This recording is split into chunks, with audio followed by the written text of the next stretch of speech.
चलो आज का हमारा लेक्चर है बजट 2021। बजट 2021 बजट 2021 के बारे में सबसे पहले मैं तुमको बताता हूँ। ये लिखना बजट 2021-22 2020-21 का होगा, 21-22 का होगा, 2021-22 का होगा। 2021-22 का बजट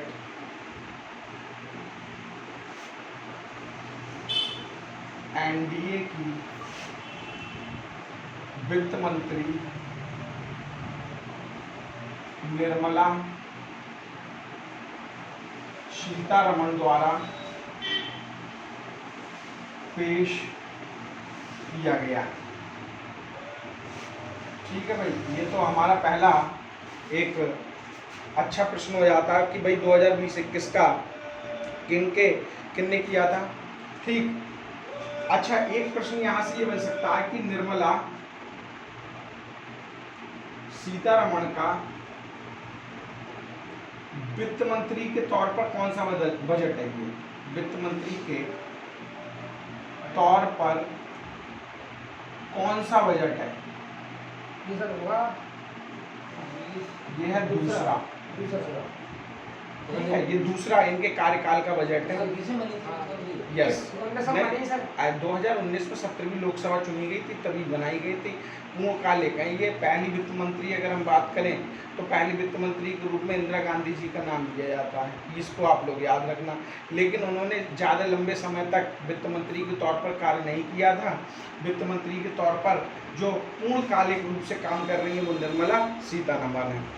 आप लोग सब जानते हो बजट को कौन से बजट को किस अनुच्छेद के तहत प्रस्तुत किया जाता है। यह ऐसे लिखना, भारत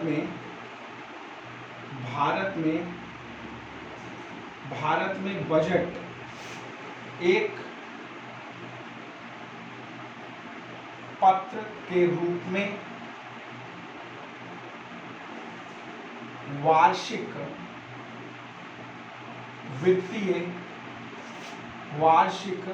वित्तीय विवरण अनुच्छेद 112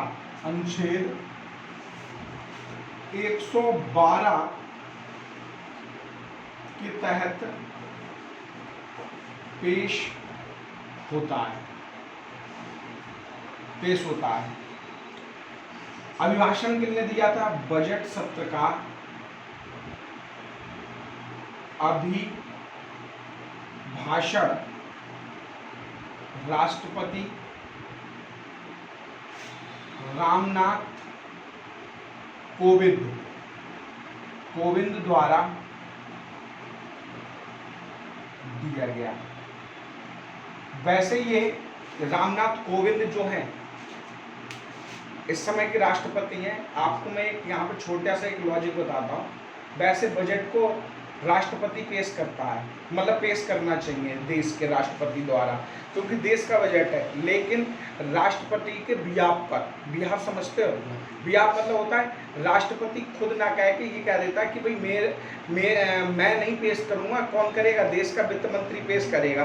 तो आप लोग याद रखना, ये थोड़ा सा नोट करके दिमाग में डाल लो कि राष्ट्रपति के बिहाफ पर हमारे देश के अंदर वित्त मंत्री पेश करते हैं। वैसे पेश करना किसको चाहिए, राष्ट्रपति को करना चाहिए। राष्ट्रपति अपने से ना होकर दूसरे पर, हाँ बिल्कुल, दूसरे पर टाल नहीं देता है, उसको ये जिम्मेदारी दे देता है, ऐसे हम लोग कह सकते हैं।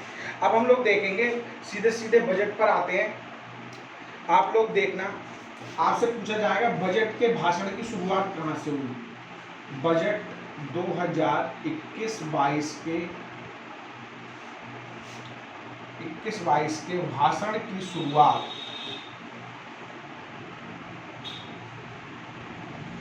निर्मला सीतारमण ने,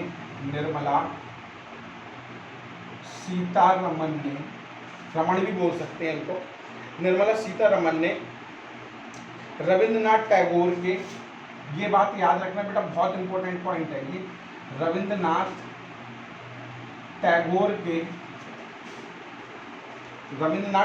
के एक फायर फसा ऐसे लिख लिया ना, फायर फसा, फायर फसा, मैं डबल इन्वर्टेड कॉमा में लिख रहा हूँ इसको, फायर फसा एक कलेक्शन, एक collection of aphorism, of aphorism, aphorism, ठीक है बच्चा। फायर फसा एक कलेक्शन ऑफ एफोरिज्म की पंक्ति से किया है बेटा, की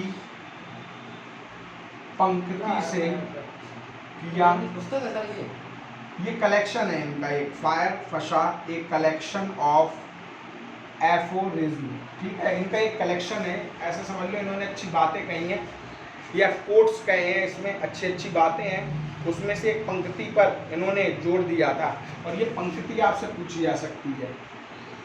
विश्वास, इससे स्टार्ट किया था इन्होंने, इससे शुरुआत करी थी बजट की। विश्वास वह चिड़िया है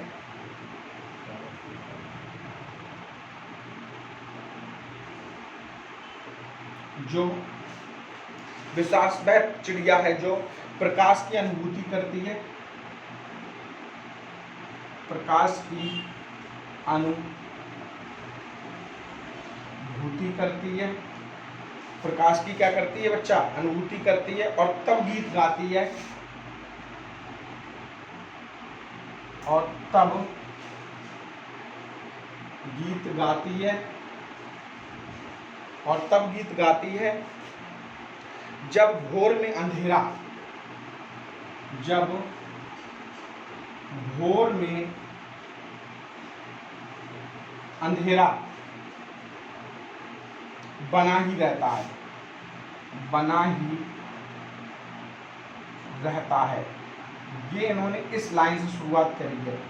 अब देख लो जरा यहाँ पर, विश्वास वह चिड़िया है, इन्होंने शायद ये कहने का प्रयास किया था कि जो हमारी देश की अर्थव्यवस्था इतनी नाजुक स्थिति से गुजर रही है, उसमें कुछ हम लोग अच्छी बातों को लेकर आए हैं। प्रकाश की वह अनुमति का मतलब क्या होगा, कुछ अच्छी बातों को लेके आए हैं, एक प्रयास कर रहे हैं, ठीक है। जब वो गीत गाती है यानी कि बजट पेश करती है, तो भोर, भोर मतलब बोलते हैं सवेरे, तो एक नए शुरुआत के लिए इन्होंने ऐसा कोट किया था।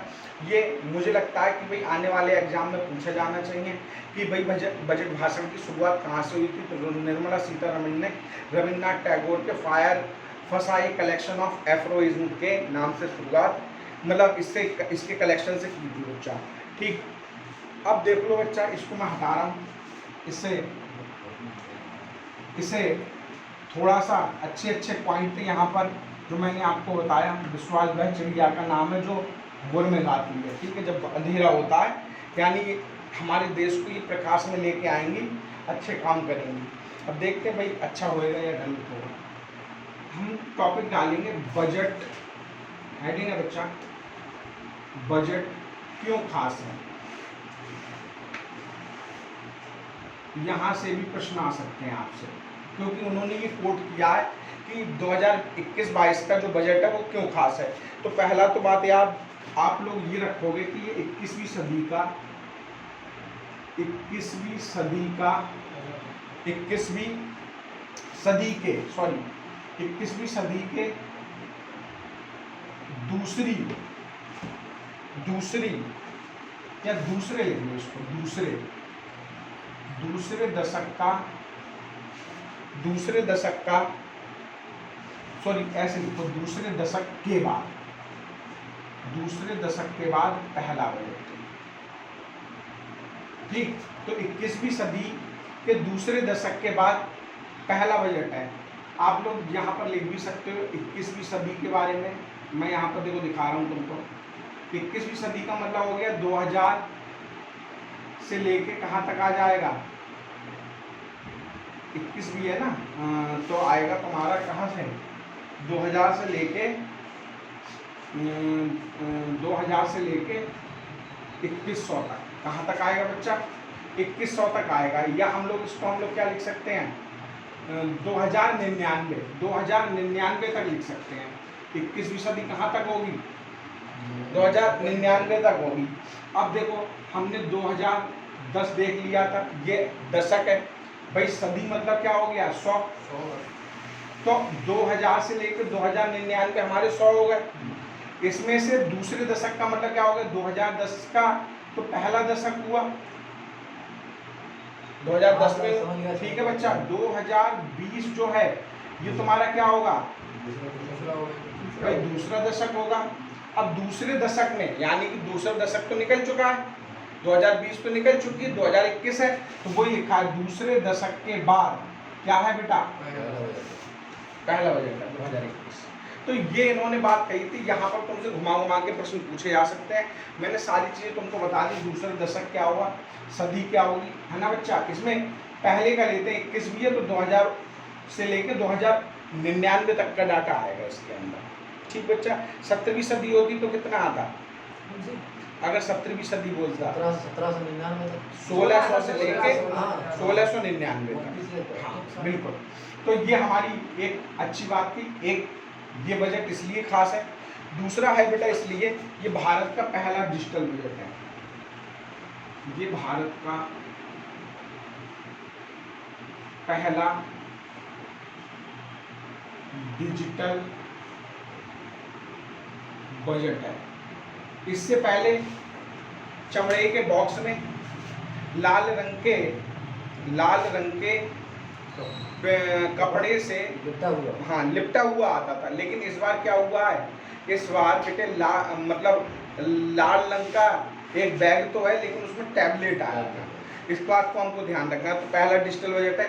यहाँ से एक प्रश्न और बन सकता है, नोट करके ये अलग कहीं पे लिख लेना, ये नोट करके कहीं पे लिख लेना। भारत में किस राज्य में पहला पेपरलेस बजट पेश किया था, बताओ जरा। भारत के किस राज्य में पहला पेपरलेस बजट पेश किया गया था। पेपरलेस का मतलब हो गया ऑनलाइन ही होगा, डिजिटल होगा। इसमें बहुत ज़्यादा कंफ्यूजन है। उत्तर प्रदेश सरकार कहती है कि हमने पहला डिजिटल बजट पेश किया है, जबकि ऐसा नहीं है। इसके लिए हिमाचल प्रदेश राइट ऑप्शन होगा। हिमाचल प्रदेश पहले ही कर चुका है ऐसा, हिमाचल प्रदेश पहले ही कर चुका है। हिमाचल प्रदेश के बारे में बताने जरा, राजधानी क्या है इसकी, शिमला। हिमाचल प्रदेश की राजधानी है शिमला। मुख्यमंत्री क्या है बेटा, जयराम ठाकुर। इसके मुख्यमंत्री है जयराम ठाकुर। और इसके गवर्नर कौन है, गवर्नर राज्यपाल हैं, बताओ बेटा। सत्यदेव नारायण आर्य ना, हरियाणा के हैं वो तो। हिमाचल प्रदेश के हैं जयराम ठाकुर और बंडारू दत्तात्रेय हैं इसके, हैं बंडारू दत्तात्रेय किसके हैं, हिमाचल प्रदेश के देख लें गवर्नर हैं, हिमाचल प्रदेश के हैं। आचार्य सत्यदेव नारायण आर्य तो हरियाणा के हैं, मनोहर लाल खट्टर। और हिमाचल प्रदेश के कौन है गवर्नर, बताओ ना, तुम सब भूलते जा रहे हो यार मेरे, हैं। चलो जी अभी बताइए, ठीक तभी बता देंगे, चेक कर लेंगे अभी बता देंगे। हिमाचल प्रदेश की गवर्नर। हाँ भाई नेक्स्ट है बेटा,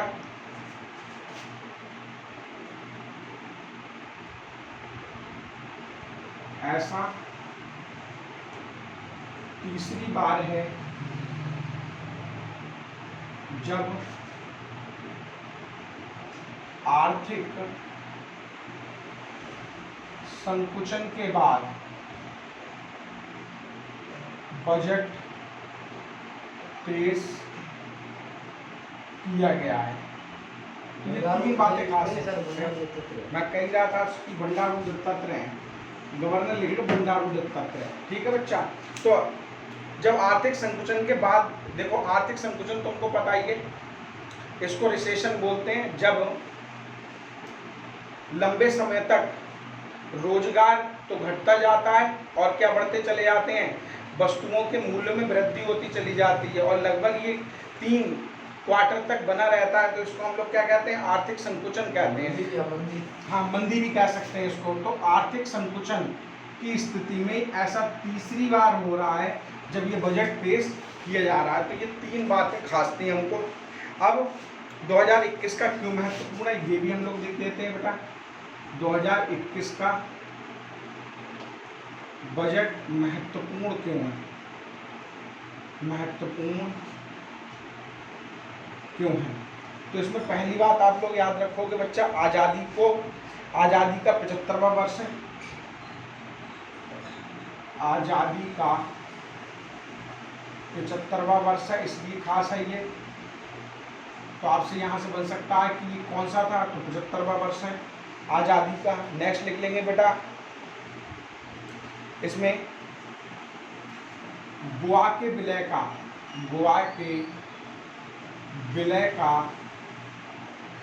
60वां वर्ष है।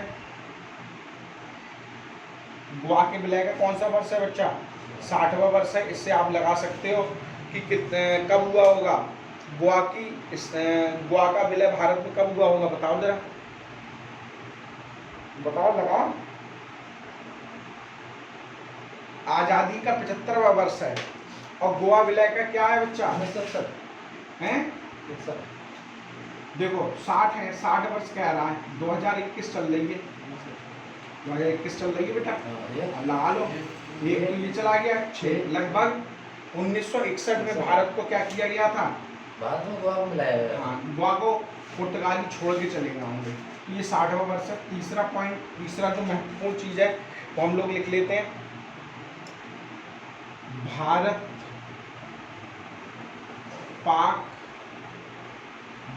पाक युद्ध 1971 के 1971 के 50 वर्ष हो चुके हैं पूर्ण, 50 वर्ष पूर्ण हुए। इससे तो लगा ही सकते हो, 1971 मैंने लिख ही दिया। भारत पाक के कितने वर्ष हो चुके हैं, 50 वर्ष पूर्ण हो चुके हैं। 1971 में ही बांग्लादेश को भी क्या मिली थी बच्चा, पाकिस्तान से आज़ादी दिलवा दी थी। 16 दिसंबर को हम लोग क्या मनाते हैं, आज बांग्लादेश अपने भारत ने आज़ाद करवाया था। 16 दिवस को हम लोग विजय दिवस के रूप में, भारत विजय दिवस के रूप में मनाता है। नेक्स्ट लिखेंगे बेटा, स्वतंत्र भारत में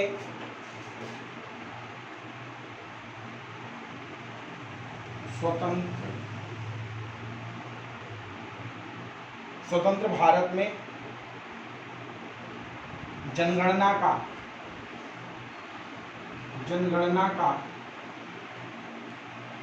8वां वर्ष है। स्वतंत्र भारत में जनगणना का ये कौन सा वर्ष होगा बेटा, 8वां वर्ष होगा। यानी कि इस बार 2021 में क्या होनी है, जनगणना होनी है। लेकिन कोरोना के कारण अभी थोड़ा सा डिले हो रहा है, लेकिन कहीं ना कहीं शुरू भी हो चुकी है। 5, हाँ मतलब कहीं असम वगैरह में स्टार्ट हो चुकी है। हरिद्वार में कुंभ का वर्ष है, हरिद्वार में कुंभ का वर्ष है। और छठा पॉइंट लिख लेंगे बेटा, चंद्रयान 3 का वर्ष है। चंद्रयान 3 का वर्ष है, चंद्रयान 3 का वर्ष है। तो ये बच्चा इतने पॉइंट हैं जो 2021 के बजट हम लोगों को महत्वपूर्ण है। आज़ादी का 75वां वर्ष है, गोवा के विलय का 60वां वर्ष है, भारत पाक युद्ध 1971 के 50 वर्ष पूर्ण हुए हैं, स्वतंत्र भारत में जनगणना का 8वां वर्ष है, हरिद्वार में कुंभ का वर्ष है, चंद्रयान 3 का वर्ष है। अब देखो यहाँ से मैं बताना चाहूँ तो मैं आपको बहुत सारी चीज़ें बता सकता हूँ। आप बताओ पहली जनगणना कब हुई थी भारत में, 1872 में। किसने करी थी सबसे पहले, लार्ड मेयो ने 1872 लार्ड मेयो ने। लेकिन पूर्णकालिक नहीं थी, कुछ समय के लिए मानी गई। और 1881 से लॉर्ड रिपन से प्रत्येक 10 वर्षों में क्या कराई जाती है, जनगणना कराई जाती है। जो अब की जनगणना होगी इस बार की 2021 में, ये 8वीं जनगणना होगी स्वतंत्र भारत में। 81 में भाई तो हाँ। 81 में हुई है, प्रत्येक 10 वर्ष बाद होती है, लेकिन यहाँ पर आपने देखा नहीं, ये स्वतंत्र भारत की है। जब 1947 के बाद हमारा देश आज़ाद हुआ, उसके बाद ये 8वीं जनगणना होगी। अच्छा, हरिद्वार तुम जानते ही हो कौन सी नदी के किनारे है? गंगा। गंगा नदी किनारे है। गंगा कैसे बनी हुई है? भागीरथी और अलकनंदा जो देवप्रयाग में मिलते हैं, वहां से ये गंगा बन जाती है। उत्तर प्रदेश में कहाँ से एंटर करती है गंगा? बिजनौर से एंटर करती है। और निकलती कहाँ से? उत्तर प्रदेश से बाहर, बलिया से बाहर चली जाती है बिहार में। चंद्रयान 3 का वर्ष है भाई घोषित किया गया है, चंद्रयान 3 भी करेंगे। चंद्रयान 1 कब किया गया था? ये किया गया था 2013 में सर। चंद्रयान 1 किया गया था 22 जुलाई सन 2008 को किया गया था ये। तो सर PSLV से 11 की तरह। हाँ, और चंद्रयान 2 कब किया गया बच्चा?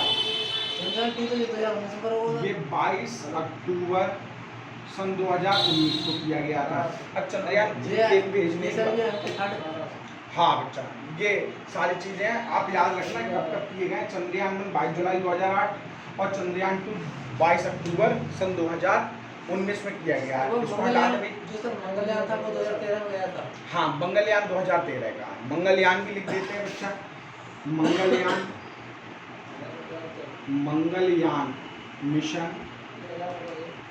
मंगलयान मिशन कब का है? 2013 का है। गगनयान मिशन कब होने वाला है? 22 में। गगनयान मिशन है 22 में सर। 2021-22 लिखना, या तो 21 के लास्ट में जाएगा दिसंबर वगैरह में, या 22 में जाएगा जनवरी वगैरह में, जनवरी फरवरी तक। तो ये महत्वपूर्ण चीजें। चंद्रयान 3 सर 21 में ही चला जाएगा भाई। कहा है इसरो से बात करके नरेंद्र मोदी साहब ने ऐसा सोचा है कि चंद्रयान 3 को भेजेंगे। अब भेजा जाएगा या नहीं भेजा जाएगा ये हमको नहीं पता। ये शायद इसलिए कहा गया क्योंकि चंद्रयान 1 और चंद्रयान 2 हम लोग कर चुके हैं। अब हो सकता है अब जो हमारे स्टार्ट होगा चंद्रयान 3 होगा। तो 2021 में जो इसरो काम कर रही होगी वो किस पे काम कर रही होगी? चंद्रयान 2 पे। अरे भाई चंद्रयान 3 पे काम करेगी, इसीलिए चंद्रयान 3 का वर्ष इसको कहा है। अब पूर्ण होगा या नहीं होगा ये कोट किया है किन्होंने अपने भाषण में? निर्मला सीतारमण ने। अगर भाई तुमको समझ में नहीं आ रहा तो निर्मला सीतारमण को फोन करो और पूछ लो, वो बता देंगे तुम्हें होगा या नहीं होगा। ठीक है बच्चा, होगा या नहीं होगा? हटा दे इसको। क्यों भैया हटाएं? फोन कर रहा है? भारत हो गया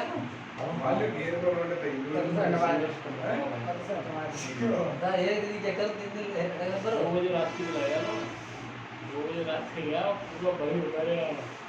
चलो अच्छा आगे देखो बेटा। 2021 महत्वपूर्ण क्यों था? उपलब्धियां देखो जरा।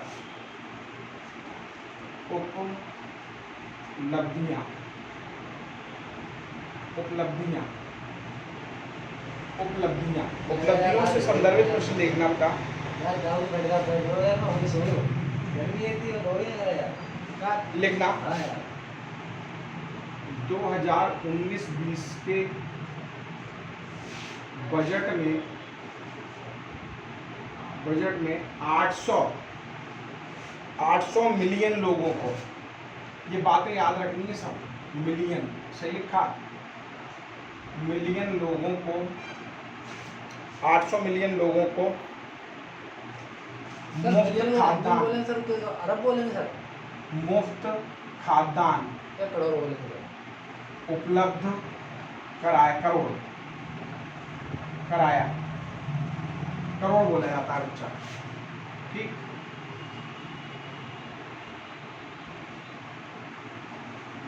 लिखना 80 मिलियन परिवारों को मुफ्त में LPG सिलेंडर उपलब्ध कराए। ये सारी चीजें याद रखना, उपलब्धियां आई है। जो पूछा जा सकता है कितने लोगों को मुफ्त खाद्यान्न उपलब्ध कराया था? 800 मिलियन को। 2019-20 में कितने मिलियन परिवारों को LPG सिलेंडर मुफ्त में दिए हैं? 80 मिलियन परिवारों को दिए हैं बच्चा। परिवार है, लोग नहीं है, ये याद रखना। ठीक, लिखना 400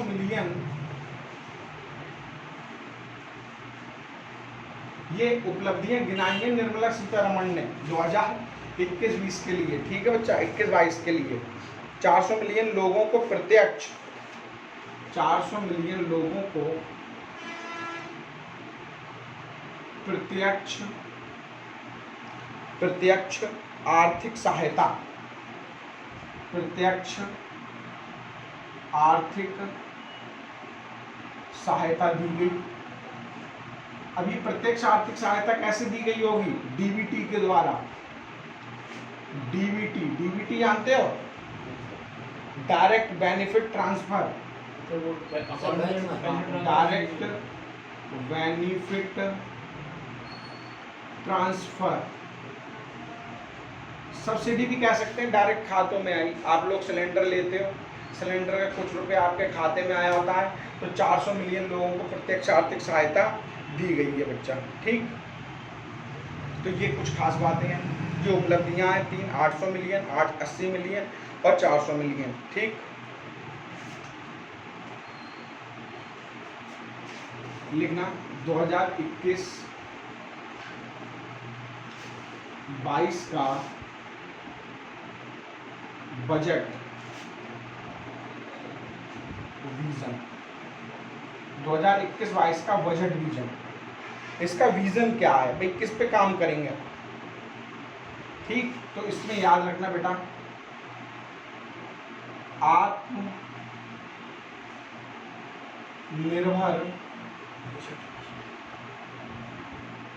भारत का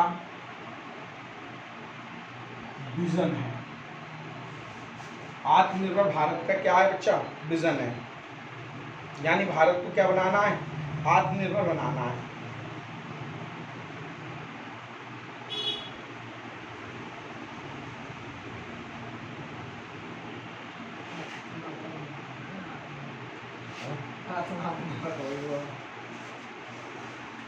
अब भाई ये जो आत्मनिर्भरता है, ये आज की थोड़ी है, ये तो पुराने समय से चली आ रही है, भारत की पुरानी रही है, लेकिन भारत भूल गया था, भारत को याद दिलाया जा रहा है। तो भारत आत्मनिर्भर भारत का विजन लेके, स्वदेशी वाला आत्मनिर्भर का मतलब होता है हर एक व्यक्ति अपने आप में सक्षम हो, किसी दूसरे से मांग ना करे, अपने आप को क्या कर सके, अपने आप कमा के खा सके, इसी को बोलते हैं आत्मनिर्भर, ठीक बच्चा। नेक्स्ट देखेंगे, इसी में देखेंगे,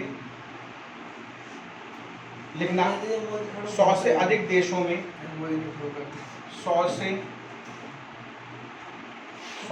अधिक देशों में, 100 से अधिक देशों में भारतीय टीका की मांग हुई है। भारतीय कोविड टीका, लिखना बच्चा, कोविड टीका की मांग बढ़ी है, मांग हुई है, ये इन्होंने कहा। आप सब लोग जानते हो हमारे पास दो हैं टीके, एक तो है बेटा सीरम इंस्टीट्यूट का, सीरम इंस्टीट्यूट का कौन सा है? सीरम कोवैक्सीन, कोवैक्सीन का एक तो बहुत कोवैक्सीन, जो सर सीरम कोविशील्ड है, कोविशील्ड है सर जो, हाँ कोविशील्ड है, हाँ कोविशील्ड। सीरम इंस्टीट्यूट का कौन सा है? कोविशील्ड। और भारत बायोटेक का कौन सा है? कोवैक्सीन। बायोटेक, भारत बायोटेक का है Covaxin, Covaxin, Covaxin, Bharat biotech का कोवैक्सीन। ये है पुणे में, पुणे महाराष्ट्र, और ये कहाँ की है? हैदराबाद तेलंगाना की, हैदराबाद तेलंगाना, हैदराबाद तेलंगाना, ठीक बच्चा। आगे देखो, आगे हम लोग क्या कह सकते हैं,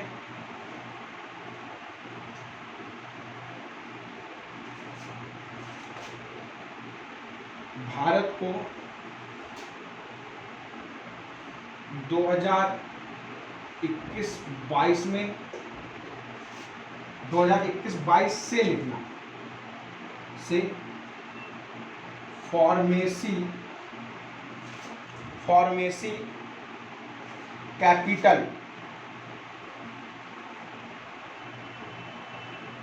ऑफ द वर्ल्ड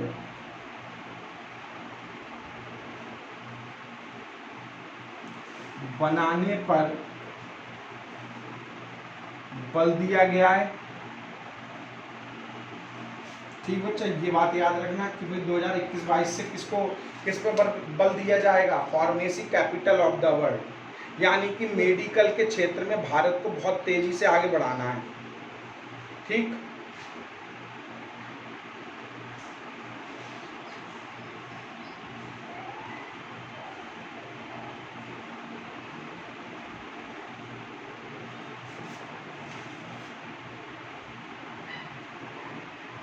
ठीक, एक जो बहुत अच्छा पॉइंट तुमसे बन सकता है, जहाँ से प्रश्न आ सकते हैं, वो मैं लिखवा रहा हूँ।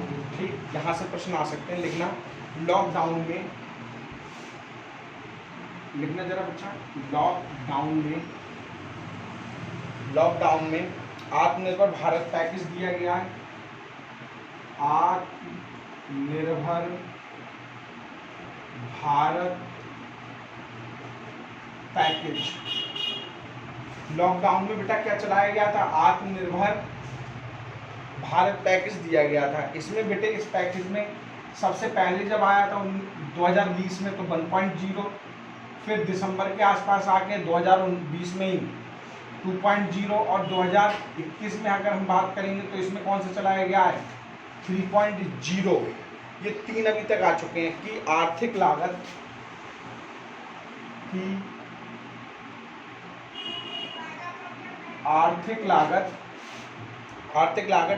जीडीपी के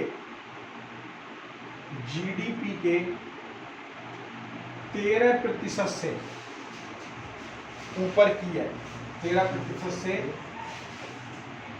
ऊपर की है। ये प्रश्न बेटा तुमसे बन सकता है कि भाई जो आत्मनिर्भर भारत पैकेज है, इसमें आर्थिक लागत कितनी रही है, जीडीपी के 13% से ऊपर की रही है।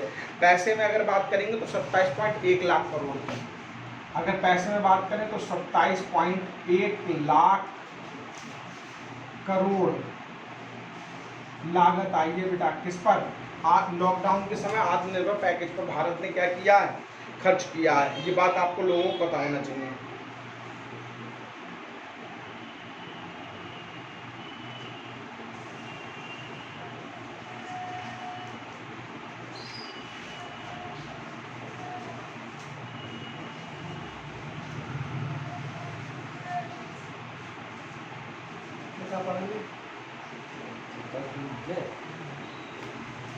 ठीक है बच्चा,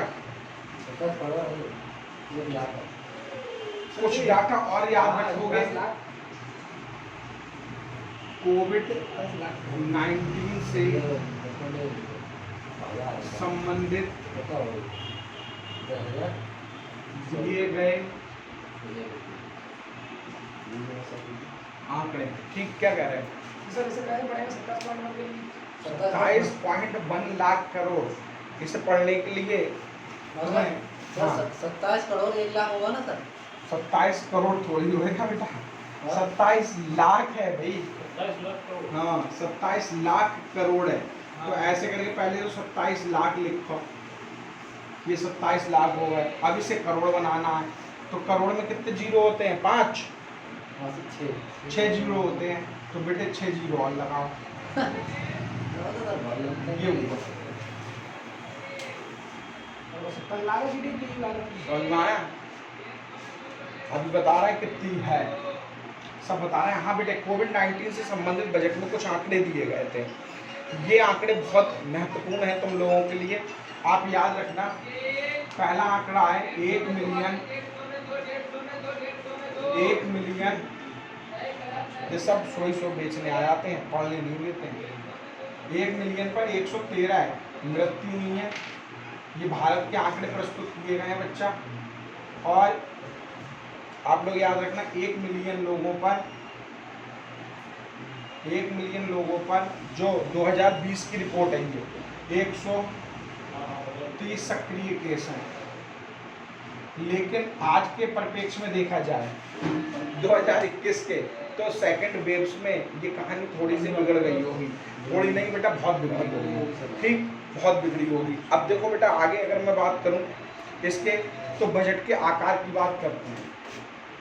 लिखना 2021-22 का सही। कि अच्छा, साढ़े तो 1 मिलियन 113 बजट का अच्छा, तो साढ़े 2 आ जाएंगे। है बच्चा। क्योंकि आ गया 1 मिलियन 113 मतलब अरे 1 मिलियन पर 113 लोगों की मृत्यु हुई भारत के अंदर, ठीक बच्चा। और 1 मिलियन पर 130 सक्रिय केस मिले हैं, 130 सक्रिय लोग थे Active। ऐसा, हाँ एक्टिव, ऐसे आंकड़े दिए गए हैं। बजट का आकार है 34.83 हाँ, लाख ठीक है। करोड़, ये बजट का आकार है। आपसे पूछा जा सकता है 2021-22 का बजट कितने रुपए का है? 34.83 लाख करोड़ का है। बजट के स्तंभ देखिए, बजट के स्तंभ, बजट के स्तंभ कितने हैं बताओ जरा। 2021-22 में बजट के कितने स्तंभ दिए गए हैं? 6। कितने दिए गए हैं बच्चा? 6। तुमसे डायरेक्ट पूछा जा सकता है बजट के कितने स्तंभ थे 2021-22 में?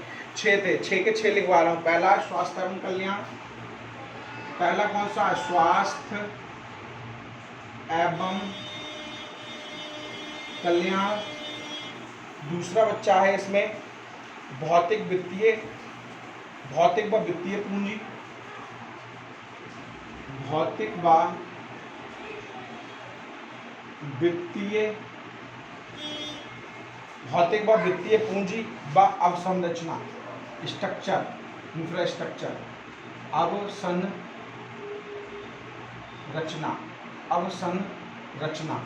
तीसरा है बच्चा जो पिलर हमारा बताया गया है आकांक्षी भारत, एस्पायरिंग इंडिया, आकांक्षी भारत के लिए समावेशी विकास, के लिए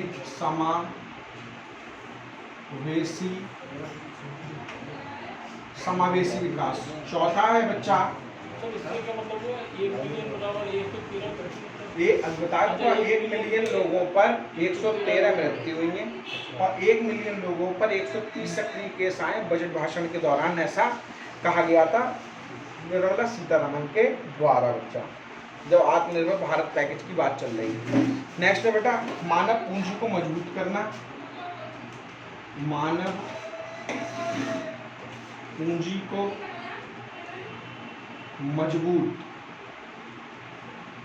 मजबूत करना, मानव पूंजी, ह्यूमन कैपिटल। पांचवा जो पिलर बताया, स्तंभ बताया बेटा नवाचार और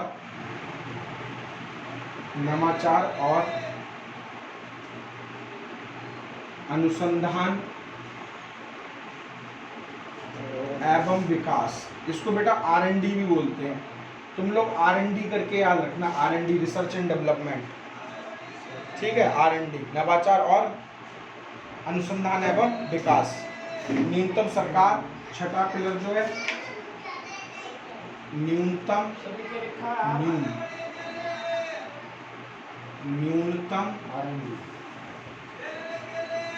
सरकार, अधिकतम शासन,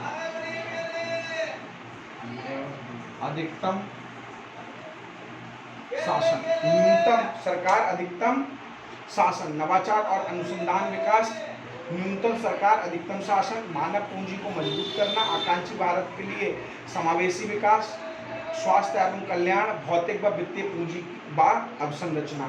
स्वास्थ्य एवं कल्याण जानते हो बेटा 2021 का सबसे ज्यादा पैसा किस पर खर्च किया जाएगा? स्वास्थ्य एवं कल्याण पर किया जा रहा है। भौतिक मतलब फिजिकल, वित्तीय पूंजी जो फिजिकल इंफ्रास्ट्रक्चर है उसको बढ़ाने की बात कही गई है।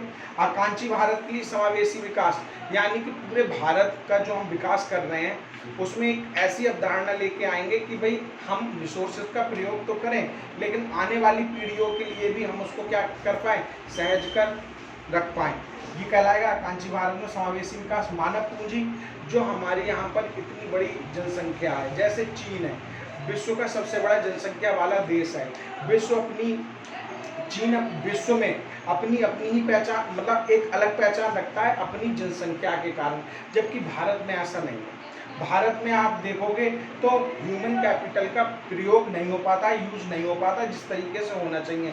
जैसे हम ही तुम सब लोग देख लो, भाई हम देश के लिए एक अच्छा काम कर सकते हैं, लेकिन क्या है, पढ़ाई में लगे हुए, पढ़ाई में जुटे हुए हैं, है ना, बेरोजगारी और उड़ा रहे हैं। तो ह्यूमन कैपिटल का सही से क्या नहीं होता बेटा, यूज नहीं होता। भारत में उसी को मजबूत करने की बात कही गई है, जैसे स्किल करवा कर, कौशल प्रशिक्षण प्रदान कर कर, ट्रेनिंग देकर, इस तरीके के प्रोग्राम के द्वारा ह्यूमन कैपिटल जब स्ट्रांग होगी तो वो आत्मनिर्भर मतलब स्वतः ही बन जाएगी, किसी की जरूरत नहीं होगी। नवाचार अनुसंधान विकास पर बात किया गया है।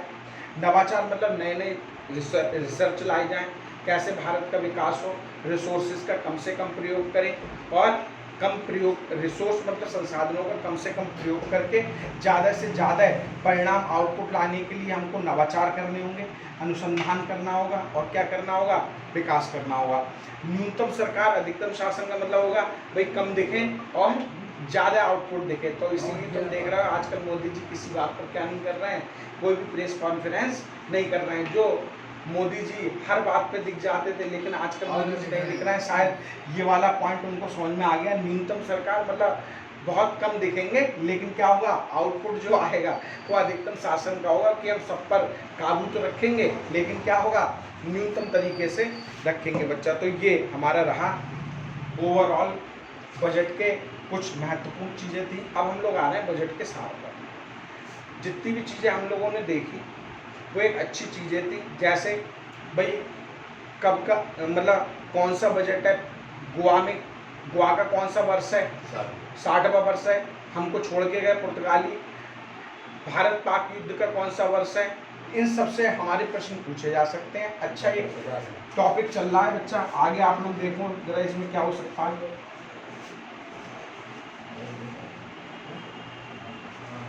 बजट का सार समझिए बच्चा, इस तरीके से बना लो। एक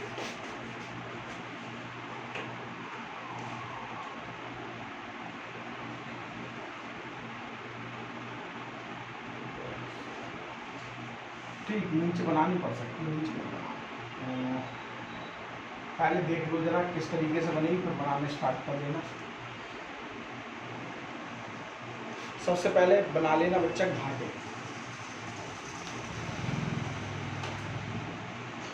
घाटे कितने तरीके के बजट में घाटे होते हैं, मैं तीनों के तीनों बता चुका हूँ तुमको। 3-4 होते हैं, 3-4 तरीके के।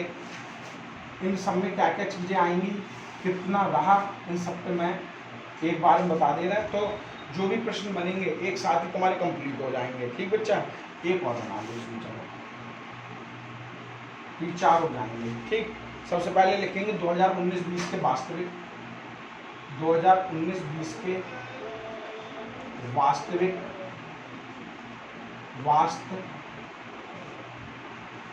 वास्तविक डाटा होगा यहाँ पर, और 2020-21 के बजट अनुमान होगा यहाँ पर, कि कितना अनुमान लगाया जा रहा है, बजट अनुमान। और 2020-21 के संशोधित अनुमान होगा, 2020-21 का संशोधित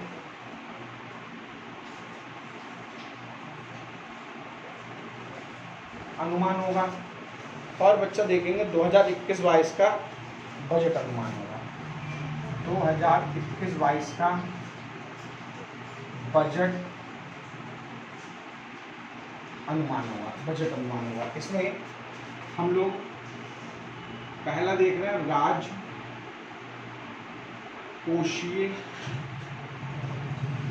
घाटा। अभी मैंने तुम बताया नहीं है, इस पर मैं एक अच्छी लेक्चर लूंगा राजकोषीय घाटे पर, तो मैं इसको सही से क्लियर कर दूंगा तुमको। राजकोषीय घाटा पहला है हमारा। ठीक बच्चा, राजकोषीय घाटा ऐसे लिखा है, ऐसे राजकोषीय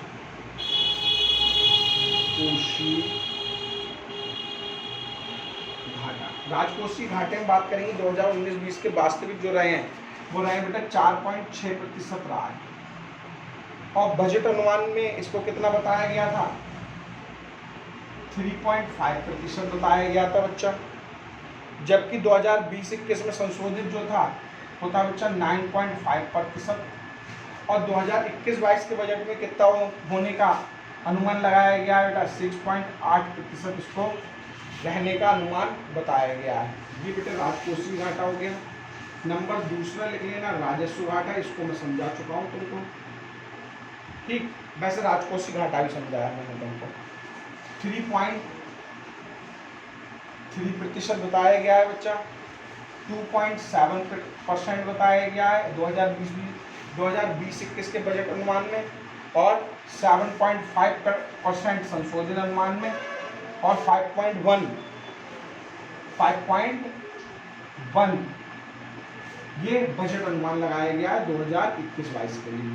तीसरा है बेटा हमारा प्रभावी राजस्व घाटा। प्रभावी राजस्व घाटा, इस प्रभावी राजस्व घाटा में 2.4%, 1.8%, 6.3% और 4.1%। बार बार इसको घर पे जब पढ़ोगे तो ये आपको ऑटोमेटिक याद हो जाएंगे, और जब प्रश्न आएगा तो आप करने के क्या होंगे, योग्य होंगे। प्राथमिक घाटा, प्राथमिक घाटा 1.6%, 0.4%,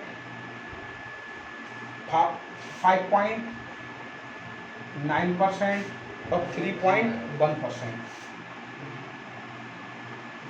ये बच्चा रहा है।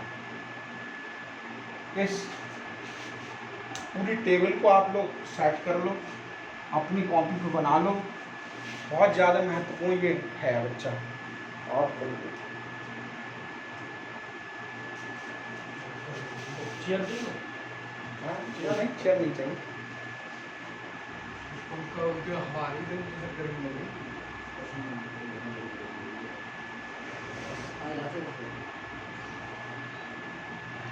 बेटा आपसे इस तरीके के प्रश्न भी पूछे जा सकते हैं कि सबसे ज़्यादा घाटा कौन सा रहा, सबसे कम घाटा कौन सा रहा, इस तरीके के प्रश्न भी तुमसे बन सकते हैं। तो बेटा लिख लेना घाटे का,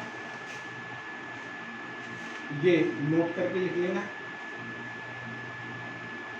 घाटे का घटता क्रम, घाटे का घटता क्रम। तो सबसे ज्यादा कौन सा है, राजकोषीय घाटा, और यही नहीं बढ़ना है। मैंने इससे संबंधित तुमको एक कौन सा अधिनियम बनाया था, फेरबमा अधिनियम बताया था 2003 का, 3% से ज़्यादा नहीं होना चाहिए। लेकिन यहाँ तो कितना निकल गया बच्चा, बजट अनुमान में देखेंगे तो 2021-22 में 6.8 के करीब है ये बच्चा।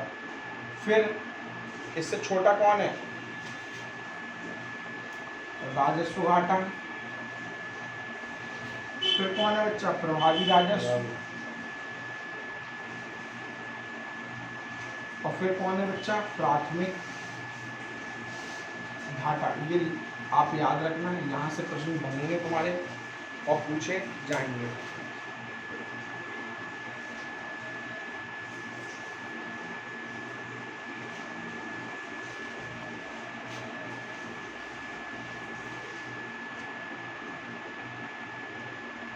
ठीक है बच्चा, तो ये हमारे घाटे से यहाँ से तुम्हें 100% एक क्वेश्चन मिलेगा, 100%,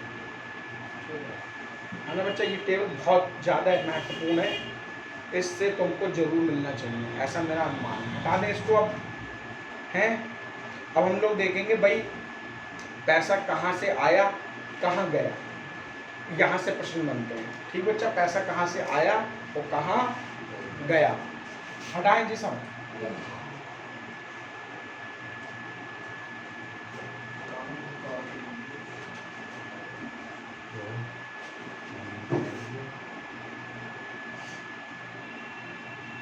सब पहले पढ़े हुए यार है, पढ़ना है। हवा चल रही तो मुझे गर्मी लग रही है।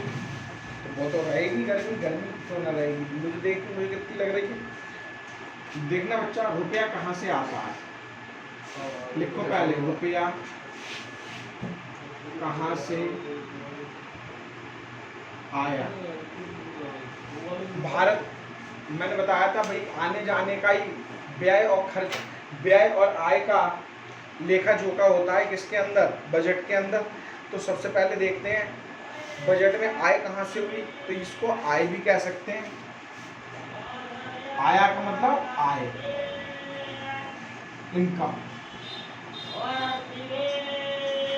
सब बेच लिए हैं। पहला है बेटा कर्ज एवं देताओं से, जैसे हमारे जो कर्ज हैं एवं जो हमारे देनदार हैं उनसे जो पैसा आया है वो लगभग है बेटा 36%, यानी कि जो हमारे कर्ज थे 36% हमने कर्ज लिए हैं, 100 मान लेते हैं, 100 मान लिया, उसमें 36% है। दूसरे नंबर पर बच्चा रही सबसे बड़ी मद यही है, हमने यानी खूब बेटा कहते नहीं है लोन लेके घी पियो, तो भारत सरकार लोन लेके क्या कर रही है, घी पी रही है, ठीक है। लेकिन देताओं से भी आया है, दाताओं से, हमें जो देने वाले हैं उन्होंने खूब दिया है। अच्छा, सबसे बड़ी मद यही है, सबसे बड़ी मद यहीं से आया है। दूसरे नंबर पे बेटा जीएसटी, जीएसटी से लगभग कितना आया है पैसा, 15%। तीसरे नंबर पर हम लोग लिखेंगे बच्चा, तीसरे नंबर पे आया है आयकर से, जैसा मैं लिखवा रहा हूँ वैसे लिखते चलना, यहाँ से एक प्रश्न तुम लोगों को जरूर देखने को मिलेगा। चौथे नंबर पे आया बेटा कॉर्पोरेट टैक्स से, कॉर्पोरेट कर, कारपोरेट कर, ठीक बच्चा, कारपोरेट कर, इससे आया 13%। ये आय के सारे हैं बच्चा साधन। फिर आप निकलेंगे केंद्रीय उत्पाद शुल्क से आया है, एक्साइज ड्यूटी से, केंद्रीय उत्पाद शुल्क से कितना आया है 8%। और फिर बच्चा नंबर 6 और लास्ट है सीमा शुल्क, इतने ही याद रख लो, पहले 3 कर लेना बस,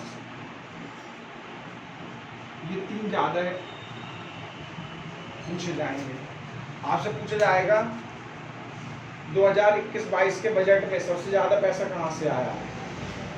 4 ऑप्शन दे देगा, कर देताओं से, जीएसटी से, आयकर से, कॉर्पोरेट से। अभी तक ये पैसा आता था सबसे ज़्यादा जीएसटी से, लेकिन अब जीएसटी भाई जब देश ही बनता है तो फिर कहाँ से जीएसटी आता है। चलो साहब,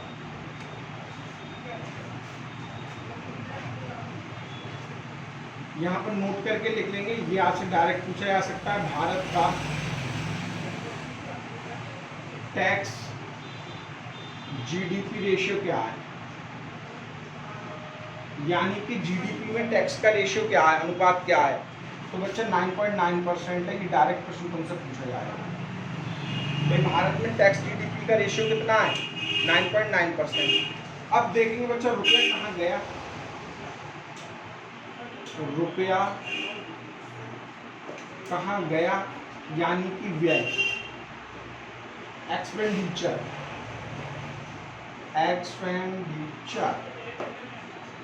एक्सपेंडिचर नंबर सबसे पहला आया। जब तुमने बेटा उधार लिया है तो ब्याज ना दोगे, मैं तुमको बताया भी था अभी कल परसों में, सबसे ज्यादा रुपया हमने किस पे खर्च किया है, ब्याज भुगतान पर, ब्याज भुगतान पर। अरे भाई तुमने ब्याज ले लिया, घी पी लोगे, लेकिन ब्याज तो देना पड़ेगा ना, है ना बच्चा, ब्याज देना पड़ेगा। अब देख लो ये रहा है 20%। पैसे में अगर हम बात करें तो ये लगभग रहा है कितना, क्या कर रहे हो, चलो कोई बात नहीं,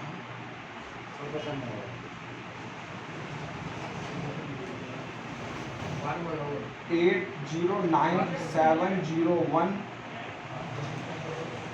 करोड़, ये कितना रहा है बच्चा, 809701 है, पूरा 100% में बता रहा है, कुछ अन्य में जाता है बच्चा, अन्य में चला जाता है, ठीक। कर एवं शुल्कों में राज्य का हिस्सा लिख लेना बेटा, कर एवं शुल्क, शुल्कों में राज्य का हिस्सा, ये बच्चा रहा है 16%। हमको तो जी 3 याद रखने, सबसे ज़्यादा हमने पैसा कहाँ खर्च किया है, केंद्र क्षेत्र की योजनाओं में, केंद्र क्षेत्र की योजनाओं में सरकार ने पैसा खर्च किया है बेटा 14%। 14 आप लिख लेंगे बच्चा। केंद्र वित्त आयोग और अन्य अंतरण पर, वित्त आयोग एवं अन्य अंतरण समझते हो, ट्रांसफर, वित्त आयोग को ट्रांसफर किया या किसी और को दिया, इस तरीके से हमने जो खर्च किया है बच्चा ये 10% रहा है। कितना है? 10% की स्लैब में एक और है, उसको 5वें नंबर पे नहीं लिख पाएंगे भाई, चौथे पे ही लिखेंगे उसको, ठीक है। जो चौथे नंबर पर आएगा वो अन्य व्यय है। अन्य व्यय पर भी इन्होंने क्या किया है, 10% खर्च करने की बात कही है। फिर अब देखो बच्चा, केंद्रीय प्रायोजित योजनाओं पर लिख लो, केंद्रीय प्रायोजित योजनाओं पर लगभग 9% खर्च किया है मैंने। कितना खर्च किया है? 9%। ये तुमसे अलग से पूछे जाएंगे डायरेक्ट। सब्सिडी पे कितना दिया है? 8% पैसा खर्च करने की बात कही है। रक्षा पर सेम है 8%, ठीक है बच्चा। रक्षा पर पैसे भी लिख लो, 3,47,088 करोड़, 3,47,088 करोड़। और पेंशन पर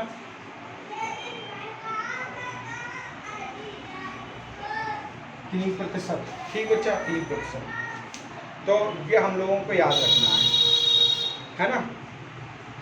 कहाँ कहाँ खर्च किया, कितना पैसा जोड़ लो, अगर कुछ गड़बड़ रह जाए तो उसको अंत में लिखवा देंगे। वैसे ये पूरा होगा तुम्हारा, ठीक, ये पूरा होगा।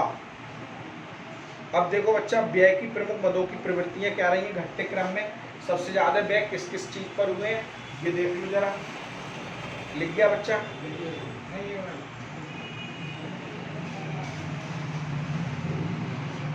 व्यय की मदों पर कितना रहा है ये भी देख लेते हैं जरा जल्दी से।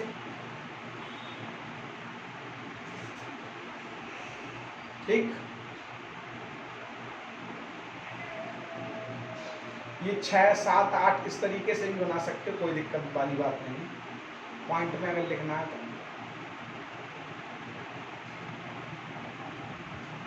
रुपया कहाँ से आया कहाँ गया, ये यहाँ से प्रश्न बनते हैं या इससे पिछले वाले जो चार्ट मैंने बनाया था वहाँ से प्रश्न बनते हैं आप लोगों के लिए। अब देखो, हटा दें, हटा दें।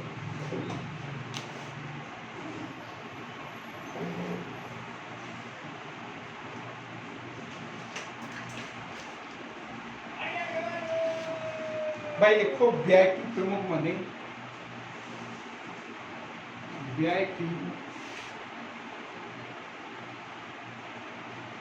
प्रमुख मदों की प्रवृत्तियां, मदों की प्रवृत्तियां मतलब सब घटते क्रम में है। ये सबसे ज्यादा व्यय किस पे किया गया, फिर किससे कम किया गया, इस तरीके से घटते क्रम में। हाँ, सवाल बेचिए बेटा। और यहीं पे आएगा और बाकी तेज हो जाती है आवाज। लिखना सबसे ज्यादा खर्च किया परिवहन पर। जो योजनाएं होती है उनमें बात करते हैं बच्चा। परिवहन, ग्रामीण विकास, ग्रामीण विकास, ये चार्ट याद रखना। परिवहन, ग्रामीण विकास, कृषि व संशोधित क्षेत्र, कृषि व संशोधित क्षेत्र। चौथा बच्चा शिक्षा है। पांचवा बच्चा स्वास्थ्य है। छठा बच्चा शहरी विकास है, और 7वां बच्चा सामाजिक कल्याण है। सामाजिक कल्याण तो व्यय की प्रमुख प्रवृत्तियां हुई घटते क्रम में। बाकी अब हमारा बजट से रिलेटेड बहुत सारा पार्ट हमने कवर कर लिया। अब हमारी योजनाओं से संबंधित प्रश्न बनेंगे, उनको हम लोग कल देखेंगे बच्चा। जैसे स्वास्थ्य, जैसे अब हमारा जो 6 पॉइंट थे, इन 6 पॉइंट से संबंधित चीज़ें आने वाली हैं। भाई 6 पॉइंट तो समझने ही पड़ेंगे, अगर 6 पॉइंट नहीं समझोगे उसमें कौन कौन सी ऐसी खूबियाँ रहीं तो फिर क्या होगा बच्चा, तब भी गलत होगा। तो आज के लिए बेटा इतना ही काफ़ी है। अब हम लोग मिलेंगे आने वाले कल के लेक्चर में, ठीक बच्चा।